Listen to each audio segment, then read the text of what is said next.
الاسلام دینی الاسلام اندھیرے چھٹے اجالا ہوا ظلم و ستم کا ازالہ ہوا دینی الاسلام دینی الاسلام.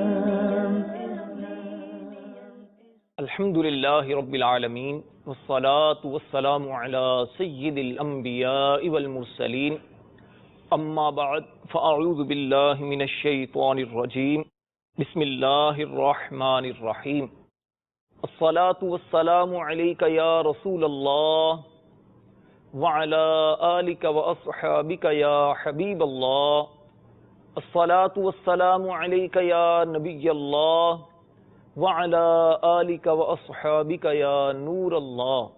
سرکار دو عالم نور مجسم شاہ بنی آدم رسول محتشم شاہ آدم و بنی آدم صلی اللہ تعالی علیہ وسلم نے ارشاد فرمایا، بروز قیامت اس کی دہشتوں اور دشوار گزار گھاٹیوں سے جلدی نجات پانے والا وہ شخص ہوگا جس نے دنیا میں مجھ پر کثرت سے درود پاک پڑھے ہوں گے. صلو علی الحبیب صلی اللہ تعالی علی محمد صلی اللہ تعالی علیہ وسلم. میٹھے میٹھے اسلامی بھائیوں اور مدنی چینل کے ناظرین، سلسلہ تاریخ اسلام کے ساتھ ایک مرتبہ پھر حاضر ہیں.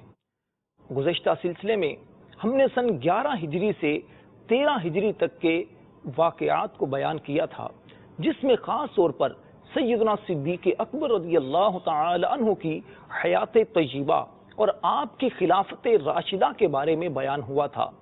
آج انشاءاللہ سن 13 ہجری سے 23 ہجری تک کا جو سلسلہ ہے انشاءاللہ اس کو بیان کیا جائے گا. سیدنا عمر فاروق اعظم رضی اللہ تعالی عنہ کا یہ مبارک دور خلافت ہے اور آپ کی خلافت بھی خلافت راشدہ میں شمار کی جاتی ہے. سیدنا عمر فاروق اعظم رضی اللہ تعالی عنہ کا نام نامی اسم گرامی عمر ہے. آپ کے والد کا نام خطاب اور آپ کی والدہ کا نام عنتمہ ہے، جو ابو جہل کی بہن ہے اور ہشام بن مغیرہ کی بیٹی ہیں. آپ رضی اللہ تعالی عنہ کا سلسلہ نسب 8ویں پشت میں حضور سید عالم صلی اللہ علیہ وسلم سے مل جاتا ہے. آپ واقعہ فیل کے 13 سال بعد پیدا ہوئے اور نبوت کے 6 سال 27 سال کی عمر میں آپ رضی اللہ تعالی عنہ نے اسلام قبول کیا. آپ نے اس وقت اسلام قبول کیا جبکہ 40 مرد اور 11 عورتیں ایمان قبول کر چکے تھے. ایک روایت کے مطابق آپ نے 39 مردوں اور 23 عورتوں کے بعد اسلام قبول کیا. کیونکہ 40ویں مرد اسلام میں داخل ہونے والے آپ تھے، اسی لیے آپ کو متمم الاربعین بھی کہا جاتا ہے، یعنی 40 کا عدد پورا کرنے والے. آپ رضی اللہ تعالی عنہ وہ خوش نصیب صحابی ہیں جن کے ایمان لانے کی خاص طور پر نبی پاک علیہ السلام نے اللہ سے دعا کی، اور آپ اللہ کے بھی بڑے پیارے ہیں. امام حاکم نے ابن عباس رضی اللہ تعالی عنہ سے روایت کی ہے کہ نبی پاک صلی اللہ علیہ وسلم نے اللہ سے دعا کی، اللہم اعز الاسلام بعمر بن الخطاب خاصتاً، اے اللہ خاص طور پر عمر بن خطاب کو مسلمان بنا کر اسلام کو عزت عطا فرما. آپ رضی اللہ تعالی عنہ کے فضائل کے کیا کہنے. نبی پاک علیہ السلام فرماتے ہیں، لو کان بعدی نبی لکان عمر بن الخطاب، اگر میرے بعد کوئی نبی ہوتا تو وہ عمر بن خطاب ہوتا. آپ رضی اللہ تعالی عنہ ایسے اللہ کے پیارے ہیں کہ نبی پاک علیہ السلام نے آپ کے لیے دعائیں کی ہیں، آپ کے لیے بشارتیں دی ہیں. چنانچہ نبی پاک علیہ السلام ارشاد فرماتے ہیں، انی لانظر الی شیاطین الجن والانس قد فروا من عمر، یعنی میں نور نبوت سے دیکھتا ہوں کہ جنوں اور انسانوں کے شیطان دونوں میرے عمر کے خوف سے بھاگتے ہیں. سبحان اللہ. اللہ تبارک و تعالیٰ کی ان پر کروڑ کروڑ رحمتیں ہوں اور ان کے صدقے ہم گناہگاروں کی مغفرت ہو. میٹھے میٹھے اسلامی بھائیوں اور مدنی چینل کے ناظرین، سیدنا ابو بکر صدیق رضی اللہ تعالی عنہ کی وفات 22 جمادی الاخری بروز منگل کو سن 13 ہجری میں ہوئی۔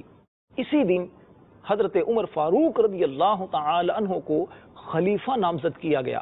اس کا مختصر سا واقعہ یہ ہے کہ جس دن سیدنا ابو بکر صدیق رضی اللہ تعالی عنہ کی طبیعت کچھ زیادہ ناساز ہوئی تو آپ نے عشرہ مبشرہ میں سے حضرت عبد الرحمن بن عوف رضی اللہ تعالی عنہ کو بلایا اور ان سے فرمایا کہ عمر کے بارے میں تمہاری کیا رائے ہے؟ انہوں نے کہا کہ میرے خیال میں تو وہ اس سے بھی بڑھ کر ہیں جتنا کہ آپ ان کے بارے میں جانتے ہیں۔ پھر آپ نے حضرت عثمان غنی رضی اللہ تعالی عنہ سے پوچھا کہ تم عمر کے بارے میں کیا کہتے ہو؟ حضرت عثمان غنی نے عرض کی کہ ان کا باطن ان کے ظاہر سے اچھا ہے۔ ان کے بعد آپ نے دیگر مہاجرین اور انصار صحابہ سے حضرت عمر رضی اللہ تعالی عنہ کے بارے میں رائے طلب کی۔ سب نے حضرت عمر رضی اللہ تعالی عنہ کی تعریفیں کی۔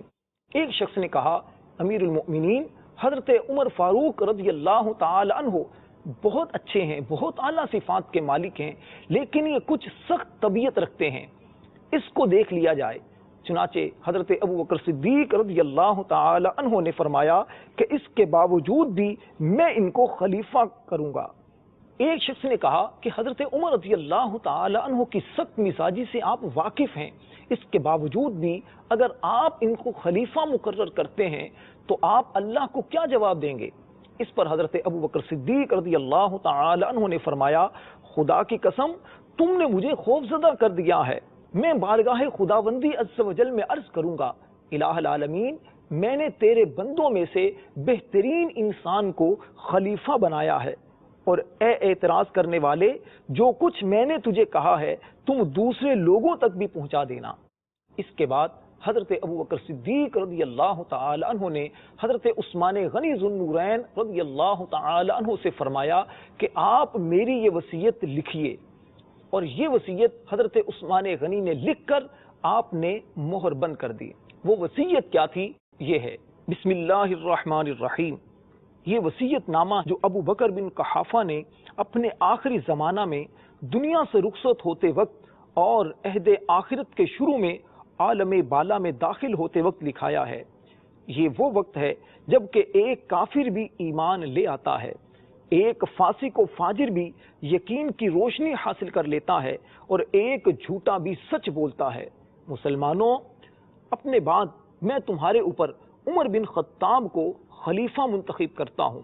ان کے احکام کو سننا اور ان کی اطاعت و فرما برداری کرنا۔ میں نے حتی الامکان خدا و رسول عز و جل و صلی اللہ علیہ وسلم، دین اور اپنے نفس کے بارے میں کوئی تقصیر اور غلطی نہیں کی ہے، اور جہاں تک ہو سکا تمہارے ساتھ بھلائی کی ہے۔ مجھے یقین ہے کہ حضرت عمر رضی اللہ تعالی عنہ عدل و انصاف سے کام لیں گے۔ اگر انہوں نے ایسا کیا تو میرے خیال کے مطابق ہوگا، اور اگر انہوں نے عدل و انصاف کو چھوڑ دیا اور بدل گئے تو ہر شخص اپنے کیے کا جواب دہ ہوگا۔ اور اے مسلمانوں، میں تمہارے لیے نیکی اور بھلائی ہی کا قصد کرتا ہوں، اور اے مسلمانوں میں نے تمہارے لیے نیکی اور بھلائی ہی کا قصد کیا ہے۔ پھر آپ نے یہ آیت کریمہ تلاوت فرمائی وَسَيَعْلَمُ الَّذِينَ ظَلَمُوا أَيَّ مُنقَلَبٍ يَنقَلِبُونَ، یعنی اور ظالم ان قریب جانیں گے کہ وہ کس کروٹ پر پلٹا کھائیں گے۔ والسلام علیکم ورحمۃ اللہ وبرکاتہ۔ پھر آپ نے وہ وصیت نامہ مہر بند کرنے کا حکم دیا۔ جب وہ مہر بند ہو گیا تو آپ نے اس وصیت نامے کو حضرت عثمان رضی اللہ تعالی عنہ کے حوالے کر دیا اور فرمایا کہ لوگوں کے سامنے جا کر اسے پڑھ دینا۔ چنانچہ یہ لوگوں کے پاس گئے، اور لوگوں کے سامنے جب اس وصیت نامہ کو پڑھا گیا تو لوگوں نے خوشی خوشی حضرت عمر رضی اللہ تعالی عنہ کو خلیفہ مان لیا۔ چنانچہ اس کے بعد حضرت ابو بکر صدیق رضی اللہ تعالی عنہ نے حضرت عمر بن خطاب کو تنہائی میں بلا کر کچھ وصیتیں کی، خوف خدا اور مخلوق کی خیرخواہی کے بارے میں ان کو سمجھایا۔ اس کے بعد آپ نے اللہ تبارک و تعالی سے دعا کی الہ العالمین جو کچھ میں نے کیا ہے اس سے میری نیت مسلمانوں کی فلاح و بہبود ہے، تو اس بات سے خوب واقف ہے کہ میں نے فتنہ اور فساد کو روکنے کے لیے ایسا کیا ہے۔ میں نے اس کے بارے میں اپنی رائے کے اجتہاد سے کام لیا ہے، مسلمانوں میں جو سب سے بہتر ہے میں نے اس کو ان کا والی بنایا ہے، اور ان میں سب سے قوی اور نیکی پر حریص ہے۔ الہ العالمین، میں تیری حکم سے تیری بارگاہ میں حاضر ہو رہا ہوں۔ یا الہ العالمین، تو ہی اپنے بندوں کا مالک و مختار ہے، اور ان کی باغ دور تیرے ہی دست قدرت میں ہے۔ یا الہ العالمین، ان لوگوں میں درستگی اور صلاحیت پیدا کرنا۔ یہ آپ نے اللہ سے دعائیں کی اور اس کے بعد آپ دنیا سے رخصت ہو گئے۔ سیدنا عمر فاروق رضی اللہ تعالی عنہ سن 13 ہجری میں خلیفہ نامزد ہوئے۔ آپ رضی اللہ تعالی عنہ کی خلافت میں بہت سارے کارنامے سر انجام پائے۔ آئیے اس کی ایک جھلک سنیے۔ چنانچہ سن 13 ہجری میں حضرت عمر فاروق رضی اللہ تعالی عنہ خلیفہ نامزد ہوئے۔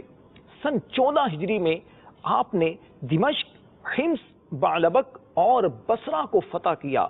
اسی سال ماہ رمضان میں آپ نے با جماعت تراویح کا سلسلہ شروع کروایا۔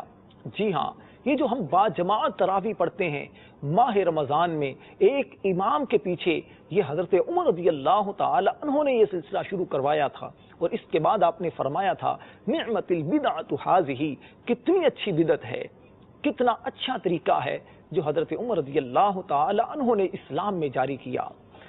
ایک مرتبہ حضرت علی رضی اللہ تعالی عنہ ایک مسجد کے پاس سے گزرے۔ آپ نے دیکھا کہ مسجد میں روشنی ہو رہی ہے، مسجدیں روشن ہیں۔ آپ نے دعا کی، اللہ تعالیٰ حضرت عمر کی قبر کو روشن کرے جنہوں نے ہماری مسجدوں کو روشن کر دیا ہے۔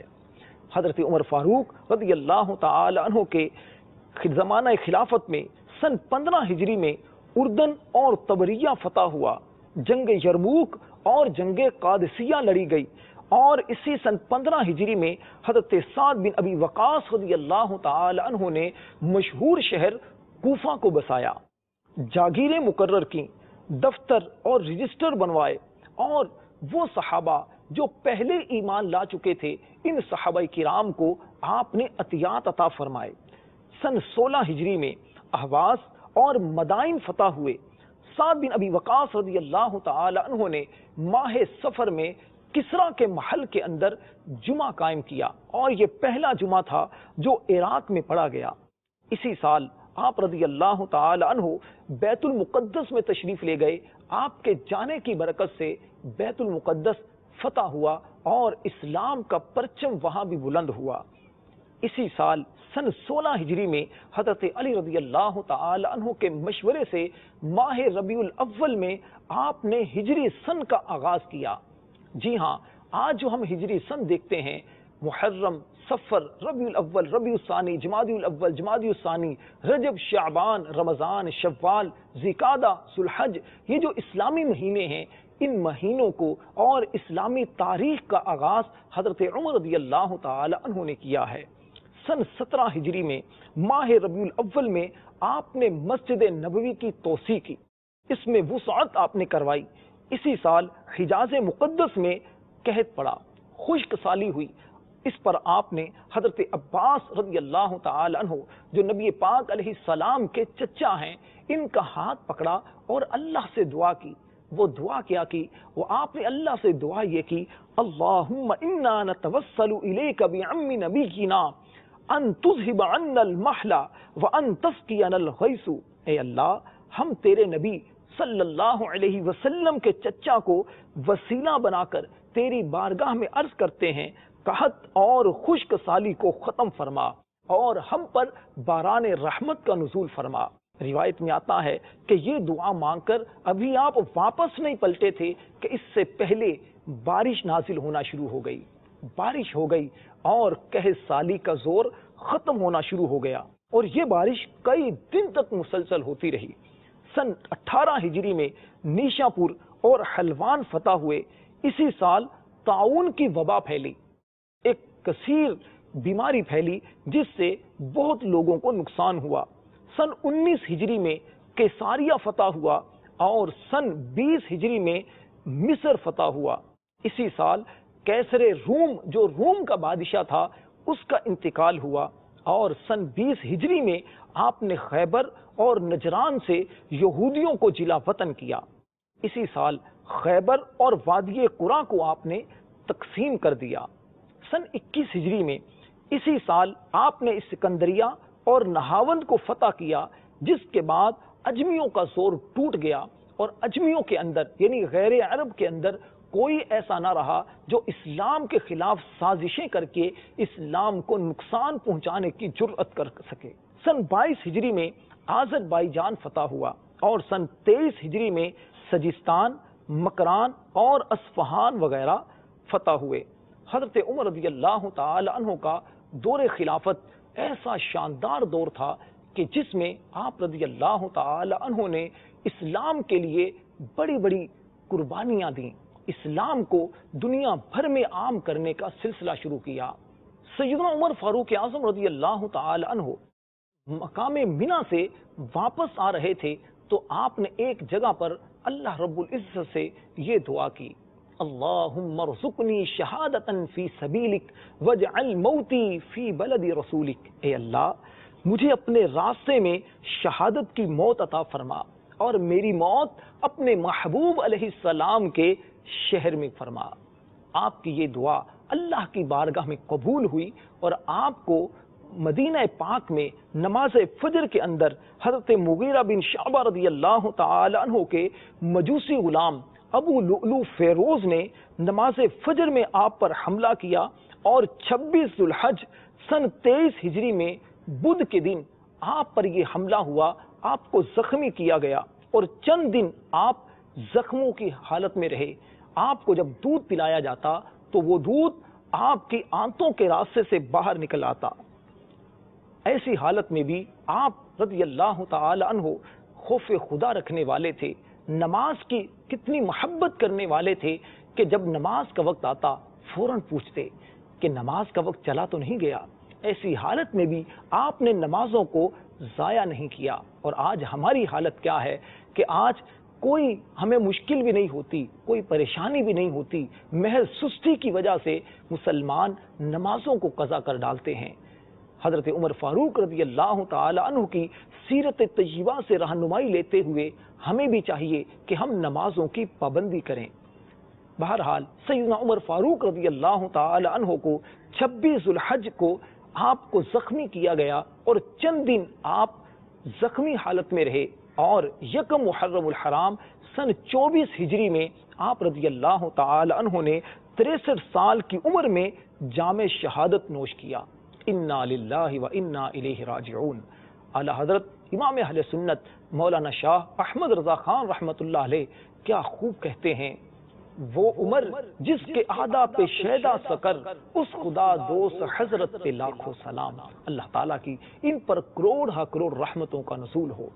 حضرت عمر فاروق رضی اللہ تعالی عنہ نے اسلام کے لیے کیا کیا خدمات سر انجام دیں، یہ تو ایک بہت طویل بحث ہے۔ اگر آپ اس کا مطالعہ کرنا چاہیں تو مکتبۃ المدینہ کی بہت ہی پیاری کتاب فیضان فاروق اعظم رضی اللہ تعالی عنہ، آپ اس کتاب کا مطالعہ فرمائیں۔ اس کتاب میں بہت کچھ سیکھنے کو ملے گا۔ آپ کرامات فاروق اعظم کا مطالعہ کریں۔ سیدنا عمر فاروق رضی اللہ تعالی عنہ کی ایک خصوصیت یہ بھی ہے کہ آپ نے بہت سارے نئے کاموں کا آغاز کیا۔ عسکری کہتے ہیں کہ حضرت عمر رضی اللہ تعالی عنہ وہ پہلے شخص ہیں جن کو امیر المؤمنین کہا گیا۔